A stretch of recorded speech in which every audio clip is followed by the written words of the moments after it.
Hi, my name is Graham Junsar, and this is my lab report for Lab 1, Charged Tapes. The purpose of this lab is to determine approximately how much charge is on a piece of charged clear tape.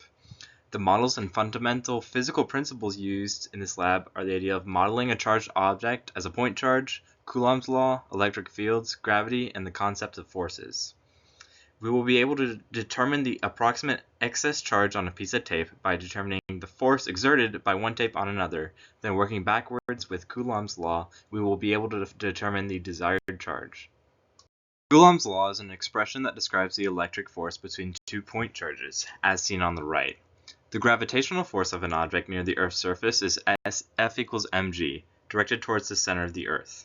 Whenever the net forces acting on an object are zero, the object will not accelerate. This comes from Newton's second law, F equals ma.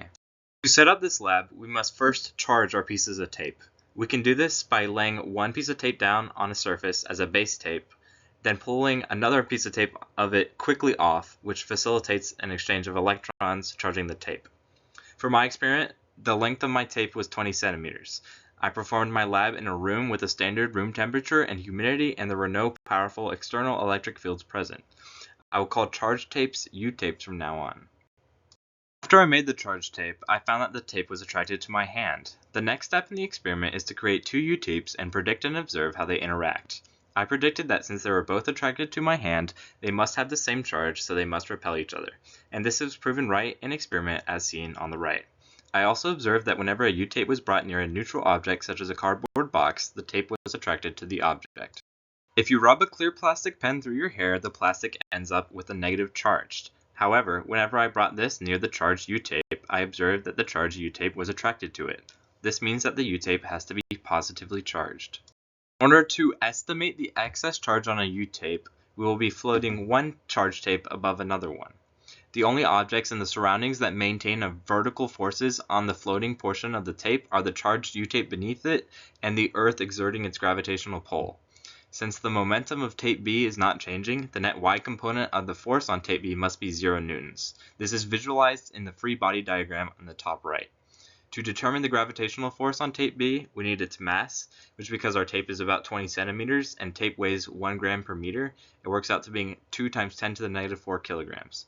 We then multiply this mass by 9.8 to get the force of gravity at Earth's surface, which results in negative 1.96 times 10 to the negative 3 newtons. Note that this means the y component of the electric force is the opposite of this value because they must sum to 0. Because we only need an approximate answer, we can make two simplifying assumptions. Assuming each U-tape has the same charge, because we went through the same process of charging the tape on the same surface, and treating each tape as though all of its charge was located at a single point on the center of the tape. As when the tapes are parallel to each other, the vertical distance between the tapes remains constant, so it is permissible to collapse this into a model with just 2 point charges. This slide shows our calculations. In part 1, we calculated the magnitude of the gravitational force on tape B using F equals mg. In part 2, the separation distance at which B begins to float above tape A was measured. In part 3, we were able to calculate the charge on tape B by noting that the net force on the tape has to be equal to 0. So the magnitude of the gravitational force equals the magnitude of the electrical force, which the electrical force is described by Coulomb's law. So we were able to work backwards to find the charge. In part 4, we were able to calculate the number of deficient electrons by taking the total charge and dividing by the charge of an electron. And in part 5, we were able to calculate the ratio of deficient electrons to atoms using the surface area of the tape and the total number of electrons discussed earlier. Our computational model, you can see our 2 point charge approximation with the electric force going up and the gravitational force going down being approximately equal. In the bottom left, you can see our calculated values for this model match very closely to our hand calculated values. And on the right, you can see the code split up into sections with variables, calculations, and visualization. Potential sources of error for this experiment would be inaccurate measurement of the tape length or the gap between tapes, or perhaps handling the tape slightly differently to cause slightly different charges. If electrons had positive charge and protons had negative charge, all of the electric fields in this experiment would change direction, and the U-tapes would become negative instead of positive, but the main result of the experiment would not change, and the tapes would still have opposite charge and would still repel each other.